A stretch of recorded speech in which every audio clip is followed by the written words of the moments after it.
Hello friends, आज हम लोग अपने यूपीटीईटी के पेपर को सॉल्व करेंगे, जो कि ये पेपर हुआ था 18 नवंबर 2018 को।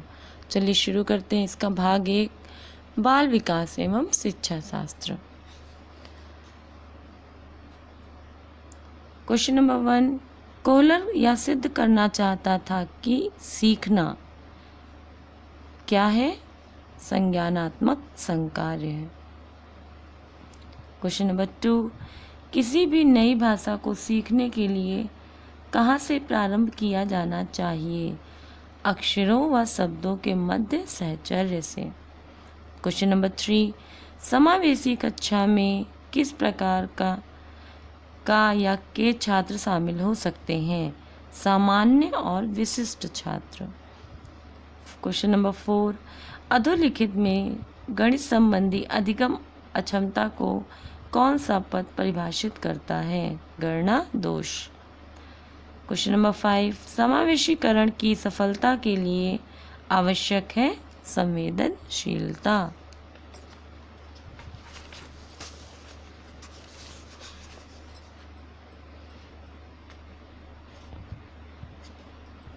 क्वेश्चन नंबर 6, निम्न में से कौन सा संवेग का तत्व नहीं है? संवेदी। संज्ञानात्मक क्षेत्र का सही क्रम है ज्ञान अवबोध, अनुप्रयोग, विश्लेषण, संश्लेषण और आखिरी में मूल्यांकन। क्वेश्चन नंबर 8, निम्न में से कौन सी अच्छे शिक्षण की विशेषता नहीं है? स्वेच्छाचारी। अभिप्रेरणा का प्रत्याशा सिद्धांत किसके द्वारा दिया गया है? विक्टर ब्रूम के द्वारा। क्वेश्चन नंबर 10, अग्रिम व्यवस्थापक प्रतिमान किस परिवार से संबंधित है? सूचना प्रक्रियाकरण से। कौशलों के स्थानांतरण के लिए कौन सा उपयोगी है? कौशल अंतरण एक गति है, ना कि उद्देश्य। निम्न में से कौन सा शिक्षण का सूत्र नहीं है? निगमन से आगमन की ओर। सूक्ष्म शिक्षण चक्र का प्रथम पद होता है योजना बनाना। निम्न में से कौन सा अवबोध स्तर के शिक्षण में शामिल है? अन्वेषण। क्वेश्चन नंबर 15, शैक्षिक सुधारों में प्रभावी विकेंद्रीकरण तभी संभव होगा जब खंड व संकुल संदर्भ केंद्रों की भागीदारी बढ़े। दूसरा, स्थानीय संदर्भ व्यक्ति उपलब्ध हो। तीसरा, अध्यापकों के पास संसाधन और प्रासंगिक सामग्री भी मौजूद हो। ये सभी सही होंगे, तो हमारा ऑप्शन हो जाएगा 4, 1, 2 एंड 3। क्वेश्चन नंबर 16, एक छात्र पढ़ रहा है, उसका नाम लेकर किसी ने बुलाया। निम्न में से किस संवेदना द्वारा वह छात्र अपनी अनुक्रिया प्रकट करेगा? ध्वनि संवेदना।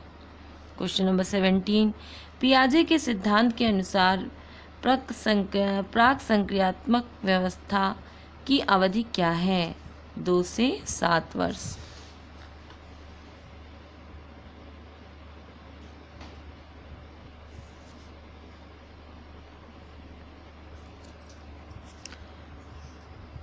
क्वेश्चन नंबर 18, निम्न में से कौन से बात की बाल्यावस्था की बौद्धिक विकास की विशेषता नहीं है? भविष्य की योजना की सूझबूझ। इनमें से कौन मनोवैज्ञानिक भाषा विकास से संबंध है? चोम्स्की। थॉर्नडाइक ने अपने सिद्धांत को किस शीर्षक से सिद्ध किया? अधिगम के प्रयास एवं भूल। क्वेश्चन नंबर 21, गिरोह अवस्था किस आयु वर्ग का एक विलंब विकास से संबंधित है?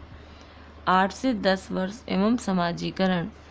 पियाजे के अनुसार संज्ञानात्मक विकास की तृतीय अवस्था निम्न में से कौन सी है? मूर्त संक्रिय अवस्था। निम्न में से अधिगम में योगदान देने वाले मनोवैज्ञानिक कारकों में से कौन शामिल नहीं है? विषय वस्तु का स्वरूप। निम्न में से सामाजिक मूल्य कौन सा है? सहायतापरक व्यवहार, सहायतापरक व्यवहार। क्वेश्चन नंबर 25, पश्च अन्वेषण तथा साधन साक्ष्य विश्लेषण निम्न में से किसके उदाहरण हैं? स्वतः स्रोत के। सीखने के वक्र अभ्यास द्वारा सीखने की मात्रा, गति और प्रगति की सीमा को ग्राफ पर प्रदर्शित करते हैं, यह किसने कहा है? एबिंगहास ने। क्वेश्चन नंबर 27, निम्न में से कौन सा थार्नडाइक के अधिगम के प्राथमिक नियमों में शामिल नहीं है? सहचर्यात्मक स्थानांतरण का नियम। अनुकूलित अनुक्रिया सिद्धांत किसके अनुकूलन पर बल देता है? व्यवहार के अनुकूलन पर बल देता है।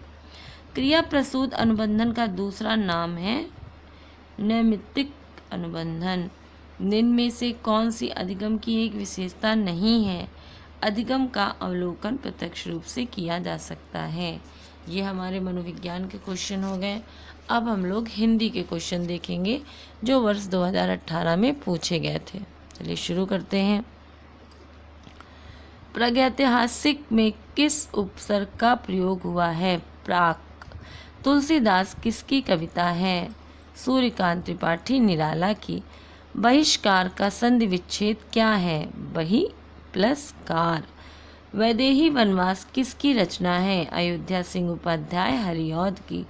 निम्न में से पुल्लिंग शब्द का चयन कीजिए। पहिया पुल्लिंग शब्द है।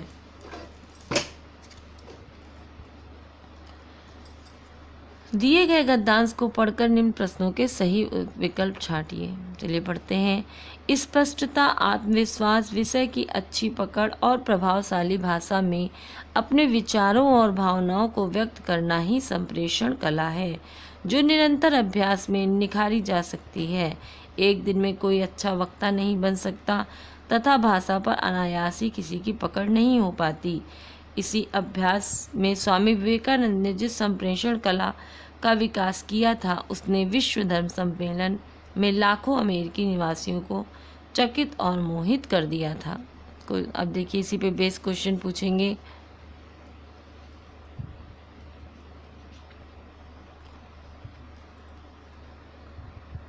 संप्रेषण कला क्या नहीं है? अलंकरण। संप्रेषण कला का विकास किससे होता है? अभ्यास से। निम्न में संयुक्त व्यंजन कौन सा नहीं है? या। मृत्युंजय पद में कौन सा समास है? बहुवीर। अलंकार में किस उपसर्ग का प्रयोग है? अल। यह पुस्तक किसकी है? मेरे रेखांकित शब्द का पद परिचय दीजिए। यह। सार्वनामिक विशेषण, पुस्तक विशेष, एक वचन, स्त्रीलिंग। विश्लेषण शब्द का विलोम होगा संश्लेषण। जिनका उच्चारण ऊपर के दांतों पर जीभ लगाने से होता है, उन्हें क्या कहते हैं? दंत्य। निम्नलिखित में से ऊष्म व्यंजन कौन से हैं? शा, सा, सा। अत्यधिक का विलोम क्या है? अत्यल्प।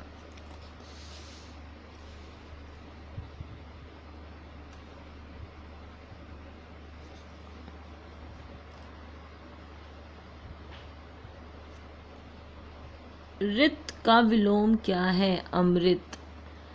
संकल्प शब्द में उपसर्ग बताइए। सम। मुझसे खड़ा भी हुआ नहीं जाता, इस वाक्य का वाच्य होगा भाववाचक।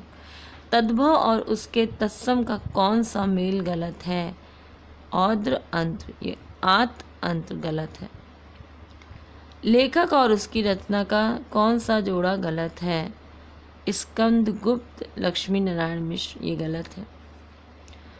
कवि और उसकी रचना का कौन सा जोड़ा सही नहीं है? उद्धव शतक, भारतेंद्र हरिश्चंद्र, ये गलत है। लेखक और उनकी कृति के युग्म में कौन सा युग्म गलत है? दर्शन दिग्दर्शन, रामचंद्र शुक्ल, गलत है।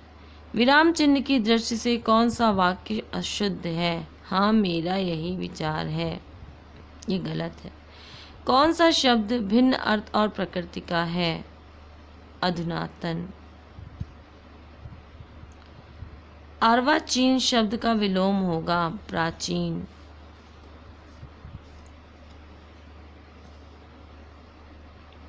व्याकरण की दृष्टि से कौन सा शब्द अशुद्ध है? विरहणी। निम्न में से कौन सा युग्म गलत है? सब्ज बाग दिखलाना, हरा भरा बनाना, गलत है। मेरी भव बाधा हरो, राधा नागर सोए, जातन की झाई पर श्याम हरिद्युति होए। उपरोक्त दोहे में कौन सा अलंकार है? श्लेष। गौशाला में कौन सा समास है? तत्पुरुष समास। देशभक्ति में कौन सा समास है? तत्पुरुष। तो दोस्तों ये हमारा मनोविज्ञान और हिंदी का पेपर हो गया। इसे ध्यान से सुनिए, जितनी बार आप सुनेंगे उतना आपका रिवीजन होगा और आपका पेपर तैयार हो जाएगा। Thank you.